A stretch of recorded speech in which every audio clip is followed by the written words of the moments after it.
So real quick, how many of you are in revenue stage startups, meaning that you have a company where you actually get $1 or something? Oh, good. So this is mostly for you, but for the rest of you, you're all going to get there one day. So you need to know this stuff. What?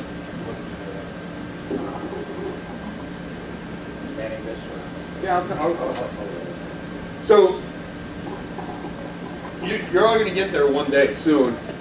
And some of you who are there, what I notice is a lot of people, like, they'll go out there, do their customer development, they'll build a product that has great product solution fit, and now they need to get the product market fit, and they're like, I don't know what to do. And they stumble around, and they get some revenue, but they're not getting a lot of revenue. And so I'm hopeful that this will help you. Before, Bernhard talked about this flow, which is, this is invented by Steve Blank, customer development. So in customer discovery, that's where you go out and you're talking to the market and you're trying to figure out where's the pain and where will people pay you to solve the pain. And then you're going to build your first MVP, minimum viable product. Now you have to sell it. Now you have to actually get money for it, which is, we're right here, customer validation. Customer validation is all about building a sales and marketing engine for your company.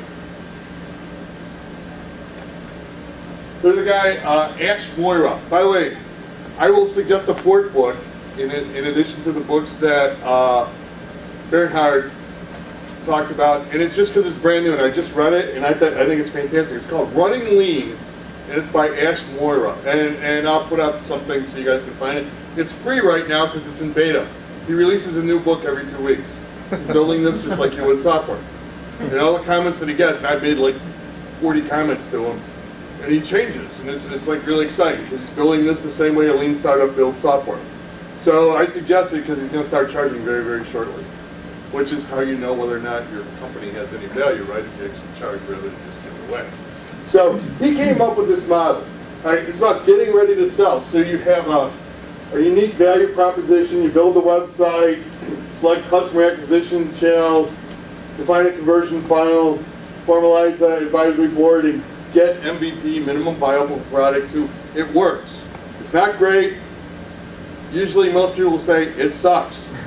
Okay, but it's something that works. So this is your first realization of the vision. Then you contact your early evangelists, you sell to them, and you refine your conversion funnel. And so I'll let you guys read this, okay? And I think that Ash was onto something really good here. These are all the steps. He took the stuff that Steve Blank did and put it more into a web. Because remember, Steve Blank is writing about enterprise software. And most people do web software, which is very, very different. Even if you're doing B2B, most of them are doing like big, huge, like SAP-ish kinds of things, or B2C. So I think that Ash got a lot of stuff right here, except he doesn't talk ever about retaining a customer, so you can flow them all through like a leaky sieve and go bankrupt. So he's close. And we'll talk a lot more about this. So, how do you approach customer acquisition and retention? The first thing that you need to do as you enter the stage is build a dashboard so that you know how you're doing. Because that's the one thing when I'm talking to people who are struggling, and I ask them, like, so what do you measure? They don't. Or they measure sketchy, touchy-feely things, and this feels right, rather than real hardcore numbers. Because a lot of people, when you get into this stage, you're going to want to, let's say, go out and get capital, or enter an incubator or something. Right? Or even if you're a bootstrapper, you won't last very long. So you need to have certain things in place when you get there to scale. And you need to know that you have a scalable business model. So build a dashboard. Second, build a funnel. And third, manage retention. And we'll go through these. Establish a dashboard. Your key goals as a business are profitability, cash, and growth. Profitability is usually measured as monthly recurring revenue. By the way, these are the things that should be on your dashboard. Cash is the month's recovered customer, cost of customer acquisition. They're all dependent on growth, and we're going to drill down a lot on this stuff.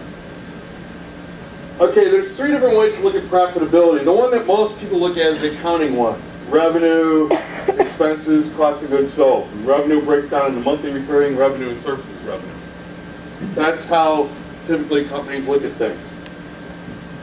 Other people look at profitability per employee, revenue per employee, or expenses per employee. Most software as a services businesses,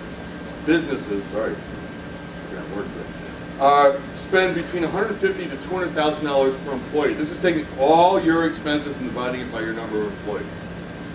So, if you're beyond that, you're probably spending too much. It's just rule of thumb kind of thing. I'll get into several ones. What's in green here is microeconomics, which is per customer profitability. And in my mind, this is the most important thing that you can focus on rather than these other things. Your customer acquisition cost. How much does it cost you to get a customer? And we'll drill down into how you know what that is. And then lifetime value. How much money do you get from that customer over the course of the time that they're with you? And if you go out to get money, everyone's going to ask you about this. They're going to want to know a lot about this, or about your cohort analysis, which we'll get into, which is a way of describing some of this stuff. And then your monthly recurring revenue, because that shows you how much money that you have coming in month over month. Some key metrics. Your customer acquisition cost should be less than 3 times the lifetime value of the customer. If that's not the case, you're probably going to go bankrupt. Because there's no way, because you need money to spend on other things besides acquiring customers. And you won't be able to grow. Also, if you don't get your customer acquisition costs in a year, you need so much capital to launch this business that it's going to be very, very difficult. So you're going to have a hard time telling your story to a funder, or if you're bootstrapped, you're going to die, because you can't possibly, unless you have a real lot of personal wealth, you can't possibly fund growth. So these are some good metrics to keep in mind as you do stuff. When you first start, you'll be way above 3 times. You'll be like 6, 7, 9 times, but you need to start pushing it down really fast, or you will run out. It's like running out of gas. So you can, and I'm gonna show you how to push that down really quickly. But you can't run too long above 3, because you'll just burn through so much money and then you're dead. Okay, so customer profitability can be looked at as lifetime value, customer acquisition cost. Lifetime value is the average monthly revenue per customer. So if you have different plans, you just have an average. Your average customer lifetime and the cost to service them. Your average customer lifetime is dependent on your churn rate. Churn rate is, like, at the beginning of the month, how many customers do you have? How many people left? What percentage is that? And that's like the key thing. We'll get into this in a second. Customer acquisition cost is number of deals closed and your total cost of sales and marketing, which is composed of your funnel metrics, marketing program costs, level of touch, personnel costs. In a lot of companies that I have worked in, a lot of startups or even bigger customers, they're focused on how many deals did we close and what are our funnel metrics, how many leads did we get. Okay, the companies I worked in that were most successful, and this is a proven fact, and I'm going to get into that, is the companies that focus on churn rate are far more profitable, because that's more bottom line-ish. Because if you get the people in but you're not focused on keeping them, that's a real problem. So I would postulate, you think about it, you do need to focus obviously on closing deals and getting leads in, but if you're not worried about keeping those, it can be catastrophic, as we'll find out shortly.